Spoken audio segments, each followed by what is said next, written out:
Hey, what's poppin' ninjas, and welcome to this edition of Diesel Discourse. It's been a while since I've done one of these because, as some of you may know, I took a hiatus from social media while I was pregnant.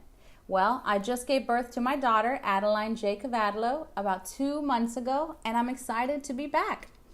My guest today is Elizabeth Treese, who is also a mom to twins, Alessandra and Luca. She is a trainer and fitness instructor in Miami, Florida, and has a bachelor's degree in dance and kinesiology from SMU. She is SFG Level 2, Precision Nutrition, FMS, Pre-Postnatal, and Animal Flow 2 certified. Welcome, Elizabeth. Hi, thanks Grace for having me, and congratulations on your baby. Oh my God, thank you so much. It's been tough, but she's a lot of fun. So we met officially around almost 4 years ago.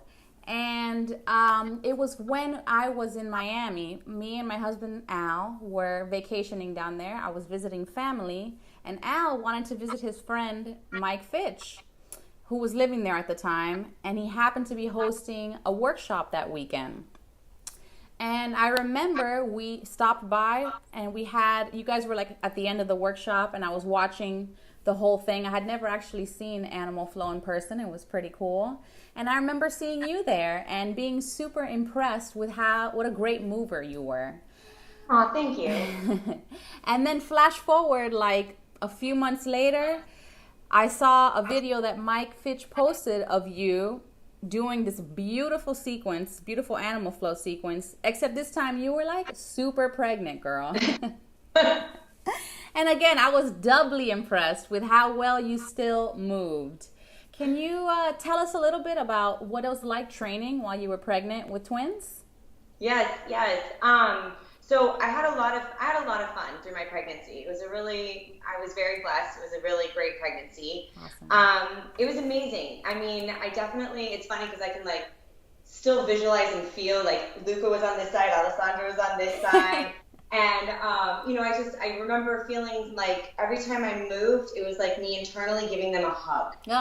They were just like, I don't know, I felt like I was just creating movers within my movement, and I felt like they were just blending with me. It was actually interesting because they didn't move a whole lot while I was moving. Mm-hmm. They kind of really saved it for night, and then they like to move around and kick me all night long. But that's besides the point. Yeah. So it was nice. It was nice. I definitely, especially when there was like music playing and everything, I could definitely feel them wanting to move with me. When I would teach my group fitness classes, I could feel them. So yeah, it was really great. It was definitely had its challenges as I got larger. But really like first, second trimester, I pretty much did my normal fitness routine. I was doing kettlebells, animal flow, probably even some of the traditional things that you're not supposed to, like rolling patterns and elevating your heart rate and stuff like that, which not that I'm an advocate for every pregnant woman to do, but again, if you're in shape and you've already been doing these things, I think it's safe to continue through pregnancy. So yeah, it was a really great and wonderful experience. I'm so glad you said that, because I remember like before I had a pretty challenging pregnancy myself, and I had sciatica really badly, and like there was a few glimpses like during my first and second trimester that I was doing some stuff like that, like kettlebell training and snatches, and people were like contacting me online like, you shouldn't be doing that's dangerous. Yeah. And I'm like, I think every woman is different, and I'm really glad that you said that. And I think it especially holds well because of the fact that you've worked with you're pre and postnatal certified. Right. So yeah, I have my pre and postnatal certification. It's more current, so we don't go off of kind of like those older trends of really just, minimize your workout. Really, it's more or less like continue and do what you are able to do. Obviously that's bearing that you're not a high risk pregnancy, that you are already, in athletic conditioning, stuff like that. But yeah, I mean, you want to combat some of those pregnancy challenges, like you're saying, sciatica, with movement. Yes. So I think it really does actually help. And then, there's always, especially for women, the big postpartum, what's my body going to look like and how do I get back in shape? Yes. So that a way to curb that is by staying active and healthy through your entire pregnancy. Well, very cool. So yeah, I saw another video of you. And this time you were on your kids' playground and you were like repping out nasty, girl. Do other moms ever stop and ask you about your workout?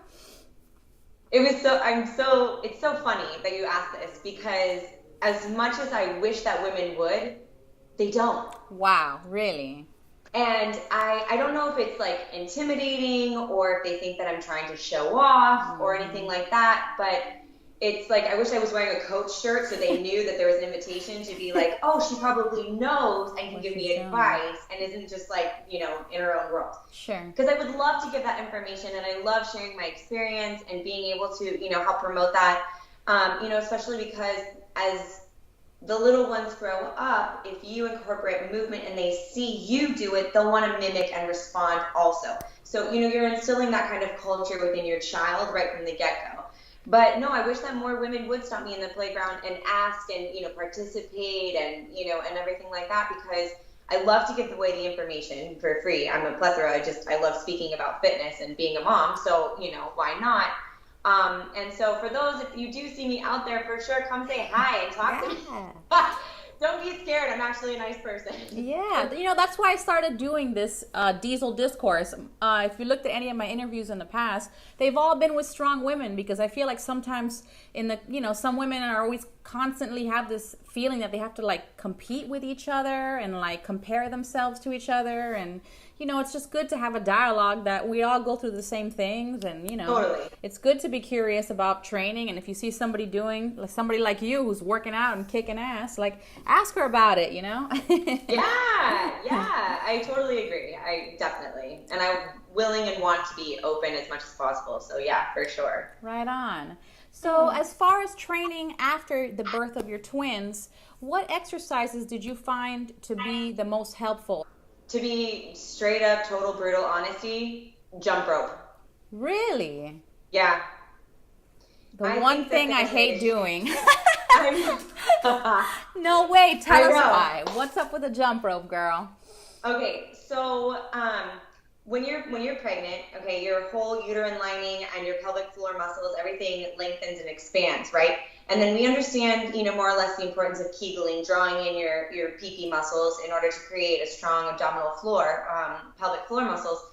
But also it's the weight bearing, right? So a lot of women postpartum have some incontinence issues. Yeah. Sorry, TMI, but let's talk about it. No, you're right. You're right. So, like that's a real problem, as well as, wanting to reestablish core, whether you had a cesarean or a vaginal birth, everything is distended. And in order to try and bring it back in, and I'm not just talking about, diastasis recti, but I'm talking about really like your pelvic floor and the mesh that is your bladder. Yeah. So I think that being able to get back onto a jump rope as soon as possible for the sake of the integrity of the pelvic floor muscles is actually really beneficial. So I look at it like this. If you think of the strength activity for your Kegels is the act of repetitionally drawing in and up, right?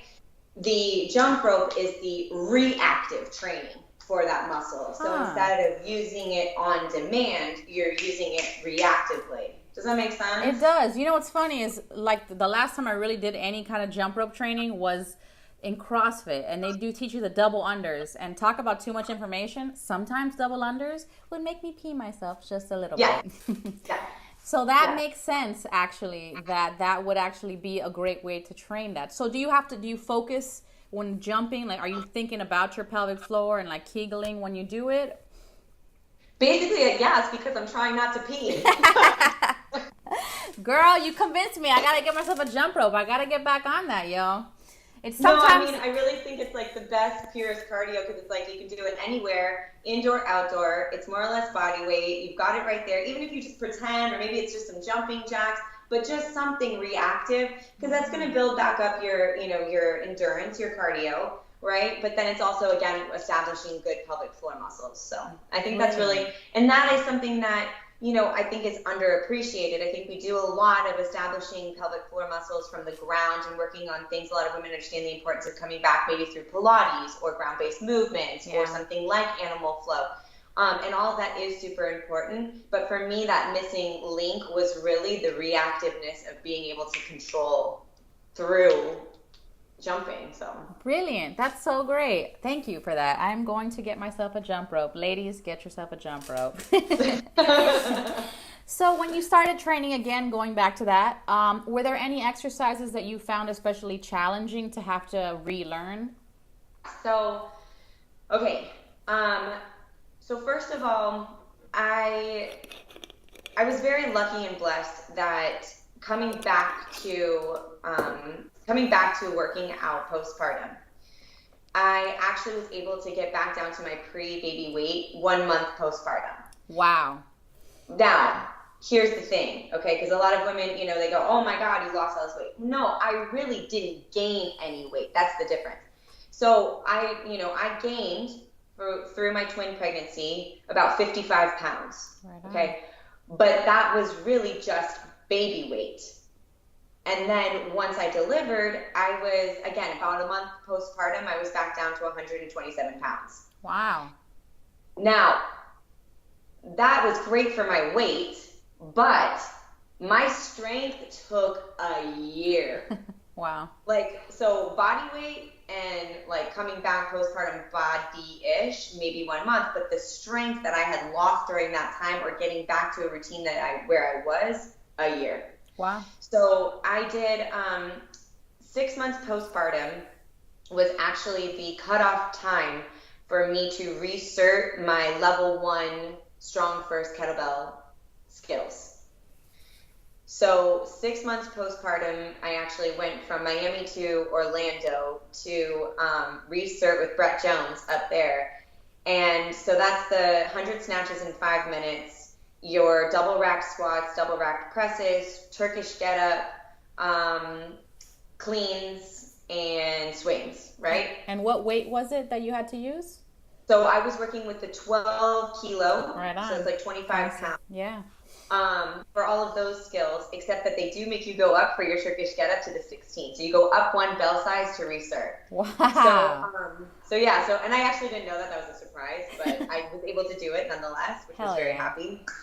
But yeah, so that was like the first real marker of getting my fitness back, was like that 6 months postpartum being able to reinsert those SFG level 1 skills. But, and you and I have talked about this, I think, before on social media, my skin the cat, so on the Olympic rings, being able to go all the way under, around, and come back. Sure. I would say that took me 14 months to get back. Wow. So much core has done that, right? Yeah, people think that they see that exercise and they're like, oh, it's just a lot of upper body, but there's so much abdominals in that. Wow, 14 months for skin the cat. That's crazy. I haven't even tried it yet. I'm scared to try it. Well, I know you're probably going to be, because that was the hardest thing that I could do on rings, more or less. I know you have a lot of other skills in your repertoire, so I'm sure you'll get it back sooner. But for me, that, especially because of the articulation of the spine and how you have to really work your core to pull your legs around and back. Yeah, that took 14 months, and that was hard. That was hard work. The fitness, you have to be patient with yourself, and it is going to take time. You're in a new body. You're in a new skin. You're right. It's nothing is the same after having kids, and it never will be. The blessing is that you get that little bundle of joy, and then everything else, like you're saying, is just a learning curve, and you're just going through the motions and relearning stuff, but in a very positive way, because, you're able to give all of that back to your clients. You're correcting things that maybe you needed to in your own body that you kind of skipped over because you were athletic already. Yes. So there's definitely, always silver lining. Well said. And I love that positive attitude, girl. Hell yeah. So I know a lot of women don't really talk about this too. Did you experience any postpartum depression? And how, if you did you deal with it?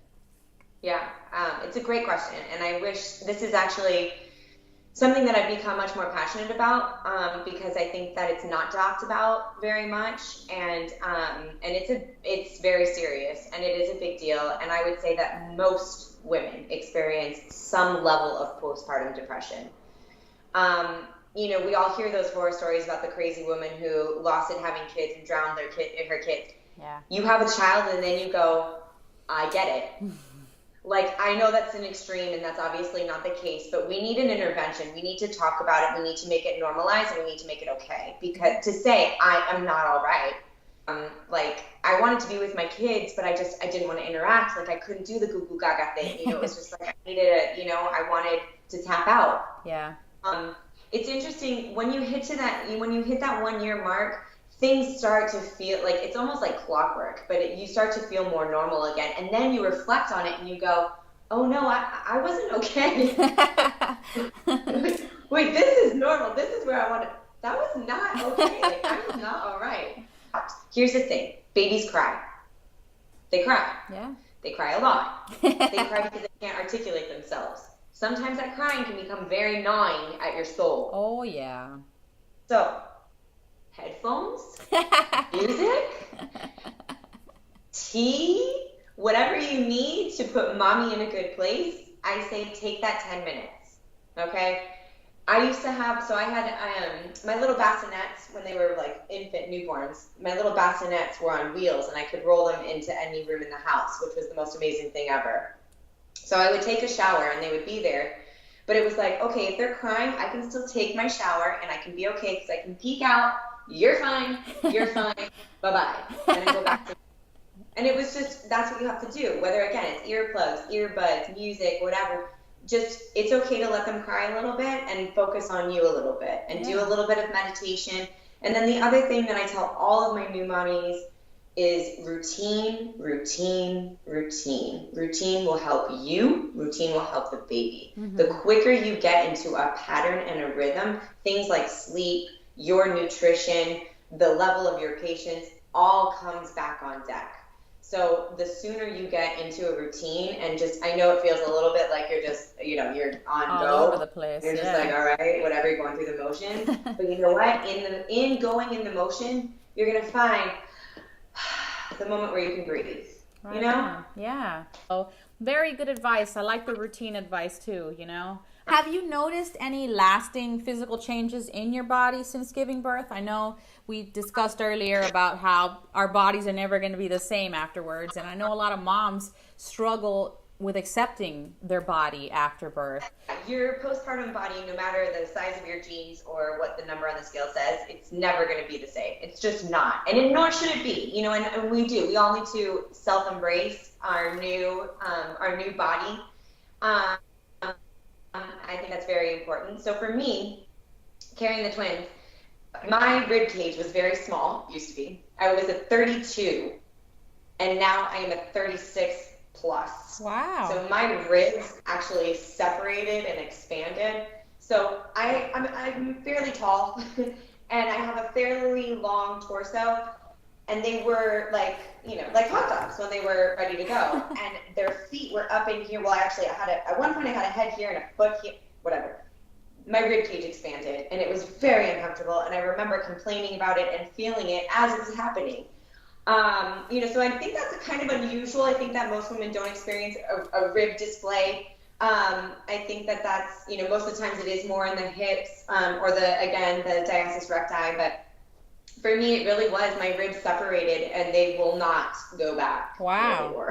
You look at old pictures of you in a bikini, and you look at new pictures of you in a bikini. And the difference is that in this one, there are no kids, and in this one, there are kids. That's what you need to focus on. Right on. So going back to training, I also noticed your videos lately. You've been working on your one-arm push-up, girl. How's that coming along? What kind of prompted you to start working on that exercise? So my personal goal for right now is that I want to become Strong First Elite, which means that you have all 4 certifications. So it's the Strong First kettlebells, both level 1 and level 2, the body weight certification, and then the barbell. So I've closed out kettlebells, and then the next one that I did was body weight, and hopefully soon I'll do barbell. But in the body weight, the test out for it is single arm push-up for the girls. So just following SFG, I really wanted to make sure that I got that. Plus, I love body weight movement. Body weight is just like, for me, home base. I was a ballet dancer for years. Exactly. I love it. But I was a ballet dancer for years. And I think that being able to move in your own body at a strength level is probably the purest amount of strength that you can acquire. Agreed. You know, that's just a personal belief, but I think that that's something that everybody should try to attain, because it's mobility, it's strength, it's core, it's all the things that we talk about, and it's just very pure. But so those single arm push-up, it's been, okay, I was trying to figure this out.